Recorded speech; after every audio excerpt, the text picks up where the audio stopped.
Hey guys, welcome back to the channel.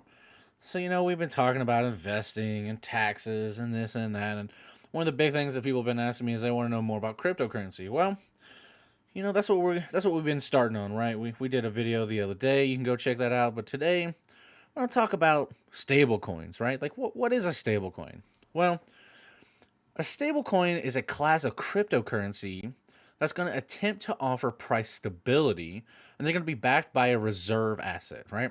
Stablecoins, they've gained some traction as they attempt to offer the best of both worlds, right? The instant processing and security or privacy of payments of cryptocurrency, and the volatility-free stable valuations of a fiat currency. So let's try to understand these, right? So, like Bitcoin, right? BTCUSD, right? It's the most popular cryptocurrency, right? That and Ethereum, right? But it tends to suffer from high volatility in its valuations. So, for instance, it rose from about 5,000, at the height of the coronavirus, pandemic, the sell off in March of 2020 to this past April in 2021, it was like $65,000, right? But then it plunged about 50% to around 29,000 in June of 2021, right? And then the price, since then it's exceeded, 65,000, in November of 2021 here recently. Even in its, intraday price swings, they can be wild, right? So it's common to see the cryptocurrency moving in excess of 10% in either direction within a span of a few hours. And this kind of short term volatility makes Bitcoin and other popular cryptocurrencies unsuitable for everyday use by the public.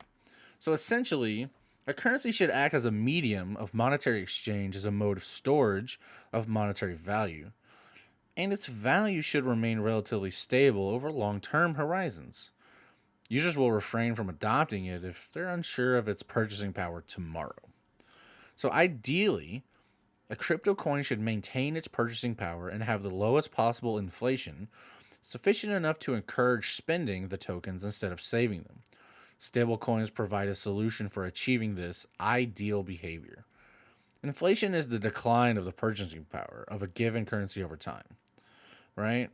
In case, I mean, a quantitative estimate of the rate at which the decline in purchasing power occurs, it's going to be reflected in the increase of the average price level of a basket of selected goods and services in an economy over some period of time, right?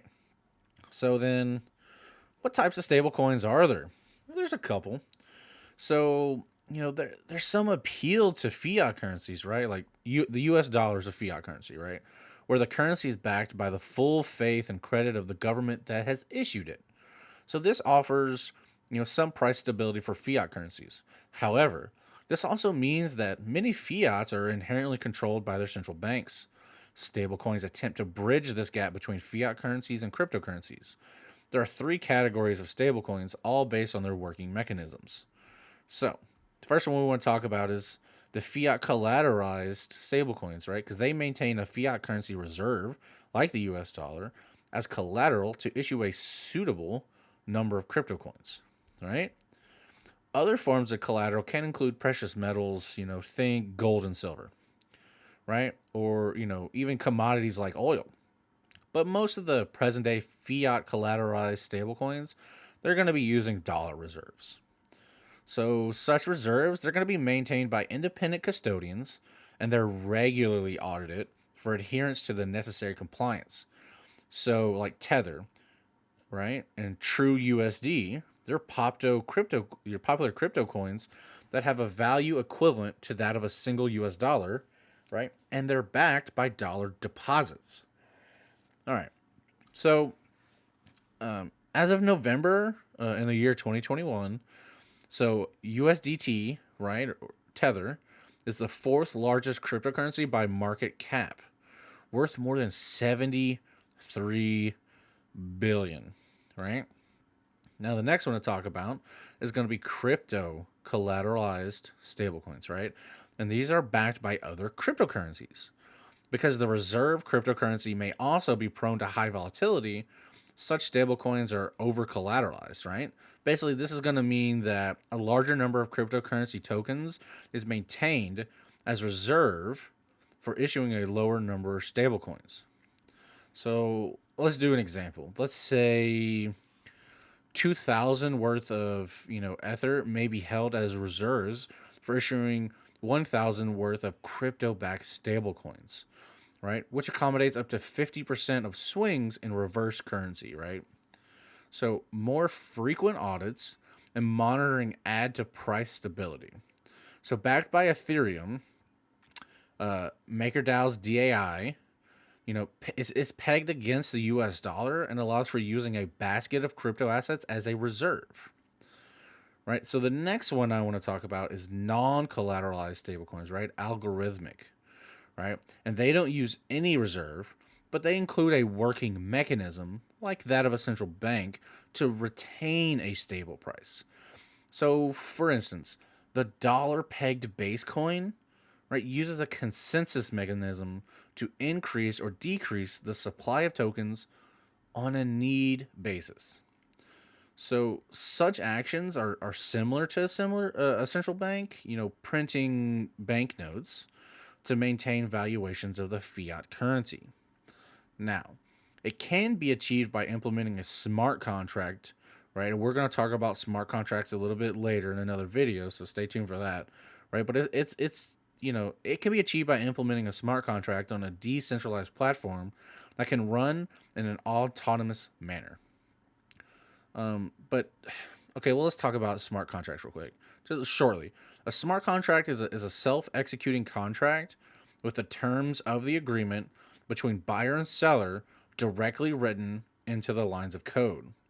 The code of the agreements contained therein, they can exist across a distributed, decentralized blockchain network, right? So the code controls the execution, and transactions are trackable and irreversible, right? One of the last things we want to talk about is stablecoin regulation, because stablecoins continue to come under scrutiny by regulators, right? Given the size of their, over 130 billion, market and potential impact on the broader financial system. In October of 2021, the International Organization of Security Commissions, they said that stablecoins should be regulated as financial market infrastructure alongside payment systems and clearinghouses. The proposed rules would specifically target stablecoins that regulators deem systematically important and that have the ability to disrupt payment and settlement transactions. Moreover, politicians they've increased calls for greater stablecoin oversight. For instance, in September of 2021, there was a senator that called for regular audits of stablecoin issuers, while other, back bank-like regulations, for the sector, right?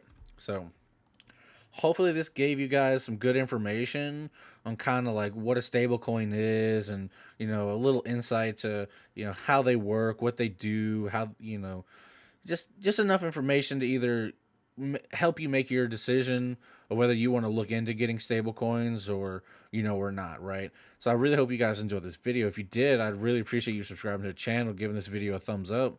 But until I see you guys in the next video, y'all be safe.